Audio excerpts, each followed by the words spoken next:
Welcome to another Do With Dan review. Today we're going to be reviewing a CB500X. This is the upright beginner's touring edition. I just got done eating KFC at the Big Chicken here in Marietta. It's not relevant to the video, I just thought it was cool. Let's get started, shall we?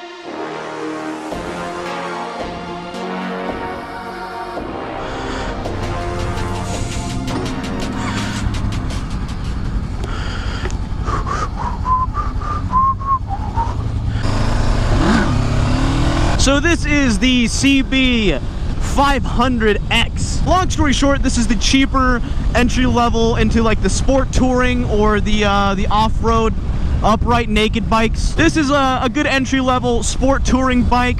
This video is going to be a little hard for me because quite frankly, there's not really that much special about this bike. I mean, it's all black. They're like the least standing out color there is. It's 100% stock. It's not fast. I'm not going to pretend to you like this bike is, you know, some sort of secret sleeper motorcycle. It's a 500. Well, yes, this is faster than your Ninja 250. I mean, it is a 500 after all. But it's not some sort of secret sleeper that you're going to be like, what? It's like, wow. No. It's a very average bike. This bike isn't meant to be the fastest dual sport touring of its time. I think Kawasaki just nailed that, to be honest, with that the naked or the fairing to upright H2, basically. Kawasaki, you petty company, you. I love it. This is the cheap entry level into getting into sport touring bikes. It's a very upright and comfortable position. It's got enough power to handle the highway, and you know, you can tuck in behind the windscreen, and if you need to merge, you can. It's not a bad looking bike. It's certainly not as beautiful as a Ducati, but it's not a bad looking bike. It's very plain Jane though. There's nothing about it that really stands out. If you're just looking to get into touring bikes and you don't want to spend a whole lot of money, or you can't afford a big budget to buy, you know, some big bagged out DL1000 or like a BMW 1200 touring, then this would be a great alternative. If you're just looking for a cheap everyday commuter bike that's comfortable and it still has enough power to do what you need it to do. Things it's not great at: going fast. Things that it is good at: getting where you need to go comfortably. And there is tons of aftermarket stuff for this bike you can put on. There's a option for this bike to be a full off-road setup with, I believe, different suspension, obviously different wheel and tire combo, and you can take it and tour it around as long as you want. It's a Honda. It's invincible. People give Honda a lot of crap, but the one thing Honda's good at is making a very strong bike. Let's see, I doubt it, but let's see if we can get this thing to a wheelie in second gear with a little clutch pop. No, not much. Nah, it doesn't have much in it. I bet with some aftermarket gearing you can make it get up however you want, but for a 500, this little inline 2 seems to do a pretty good amount of work. It'd be a good bike to commute daily on. It's lightweight, it's comfortable. It's not a super sport touring turbocharged, holy crap package Hayabusa Ninja with Kawasaki bags and a Gixxer front and straight swing arm. And I think I had a stroke there, guys, to be honest. I just started listing off parts. The point is that this bike has a very specific purpose, and it's a cheap, screw you, cone. It's a cheap, upright sport touring bike. This is a 2013 with less than 10,000 miles on it, and I believe right now it's priced under $4,500. I mean, it's hard to, that price range is hard to beat, man, for something that can do a lot. You set this up for like off-road use and basically be an Africa Twins younger brother. An Africa Mini. Mini Africa? I don't know. But what's good about it is that it's very poised. This is going to be a very clean and cut because there's not a whole lot to talk about here. But it's very poised. It's lightweight. You can lean into it really easily. You're not going to be breaking necks with this bike. There's a good chance that most people won't even notice you.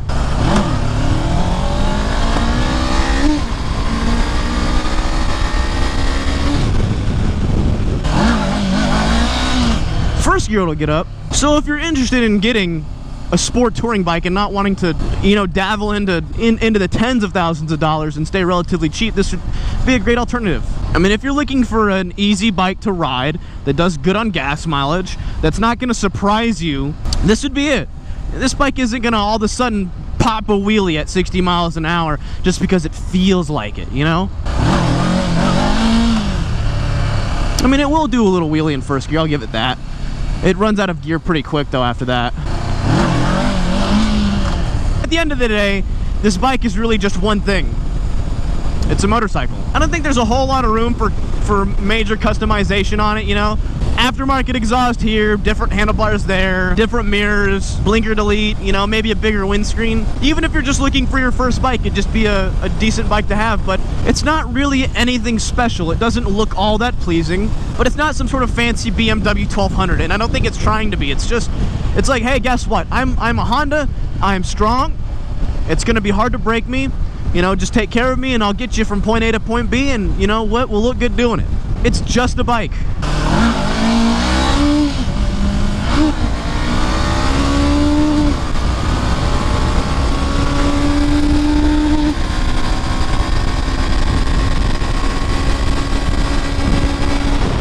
You know what it feels like to me? It feels like a very fast version of the Grom. It's got the same speedometer. Like, this is the exact same speedometer as the Grom has. I'm pretty sure these are the exact same blinkers. I mean, the exact same control setup. It's basically just a bigger Grom. That's a good way to look at it. It's just a bigger Grom. This is a 500cc Grom. That's exactly what this thing is. You know, the Grom is really nothing special. I mean, it's a fun bike because people can make it fun. You have fun doing things with the Grom because you kind of are forced to, and that's what this bike would be good for. It's good at making itself fun.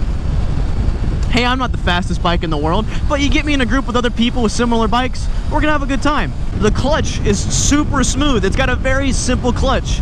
I don't know if it's just a Honda thing, but the clutch is just butter for being a mechanical clutch. For a mechanical clutch, it's very smooth and comfortable to use. It'd be no big deal commuting every day, having to clutch through bumper-to-bumper traffic in Atlanta. And another good thing, and kind of a bad thing, is that it doesn't really bring a whole lot of attention to itself either. I guarantee you could probably drive 25, 30 miles over the speed limit, passing cops and doing wheelies, and no one would give you a second look because, I mean, look at it. It's just some small, skinny, Grom-like upright bike. That's all it is. It's an upright, bigger Grom.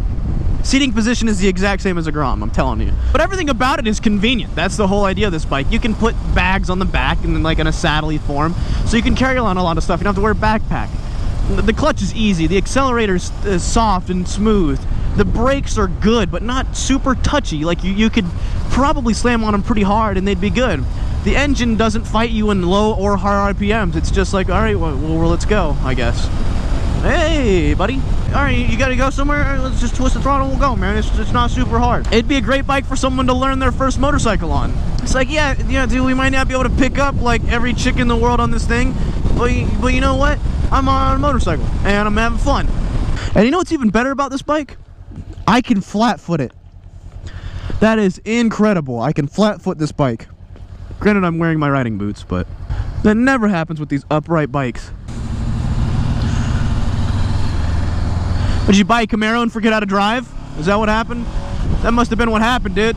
I bought this Camaro and I forgot how to drive a car. But it's very light. It feels so poised for being such an odd bike. The same turns that I take on most of my normal rides just feel easier on this thing. And maybe it's because I'm going half the speed. I don't know. It'd just be a safe bike to buy, you know? A lot of people go into bikes wearing like, oh, is my Gixxer 750 got 20,000 miles of well taken care or dope wheelies? It's like, I don't think it really matters with a bike like this. Honda's parallel twins are invincible.